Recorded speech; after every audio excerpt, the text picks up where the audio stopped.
Dans cette vidéo, nous allons voir une courte chronologie des mentions des rêves lucides dans l'histoire. Alors que le sujet des rêves a toujours été beaucoup abordé, les rêves lucides ont été un sujet moins central, même si je ne doute pas une seconde que cet état de conscience était déjà présent depuis tout aussi longtemps que les rêves, entre guillemets, normaux. La première description d'un rêve lucide nous vient des Upanishads, qui sont des leçons, proverbes ou philosophies spirituelles hindouistes. Ces textes datent d'avant 600 ans avant notre ère. Ces proverbes étaient transmis oralement avant d'être mis à l'écrit.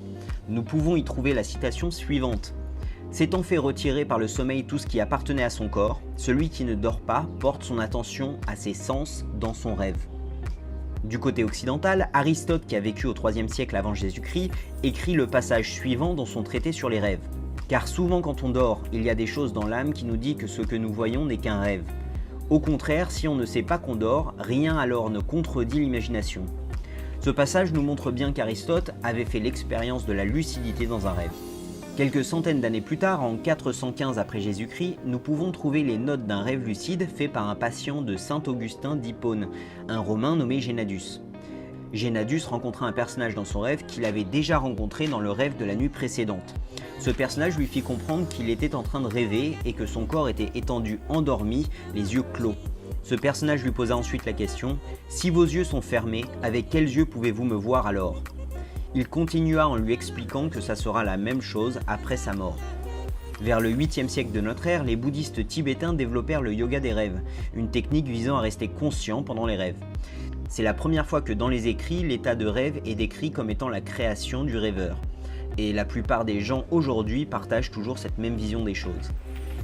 Au XIIe siècle, on peut aussi trouver des écrits de l'espagnol Sufi Ibn el-Arabi disant que le contrôle des pensées pendant les rêves est une habilité essentielle que doivent développer ceux qui aspirent à développer leur spiritualité.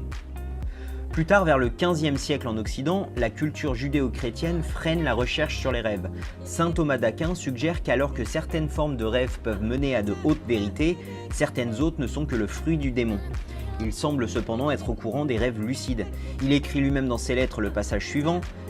Non seulement l'imagination maintient sa liberté, mais le bon sens est aussi partiellement libéré, de façon à ce qu'alors qu'une personne dort, elle peut juger que ce qu'elle voit n'est qu'un rêve, discernant entre les choses et leurs images. Nous savons aussi qu'au XVIIe siècle, Descartes portait une grande importance à ses rêves. Il décrit même un rêve lucide dans les méditations métaphysiques. Mais ce n'est qu'au XIXe siècle qu'est publié un livre dédié entièrement à la recherche des rêves lucides, Les rêves et les moyens de les diriger, par Léon d'Hervé de Saint-Denis. Alors qu'au XXe siècle, le sujet des rêves est très présent chez Freud ou Jung, c'est le travail de Stephen Laberge et Keith Earne qui redonne aux rêves lucides l'élan plus populaire que nous connaissons aujourd'hui.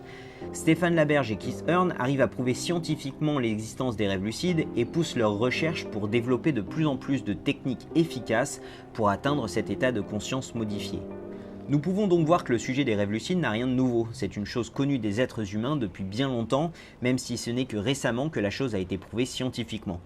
Devenir lucide dans un rêve nous permet de tirer beaucoup de leçons qui sont utiles dans notre vie éveillée. Nous allons donc voir certaines des applications possibles dans la vidéo suivante.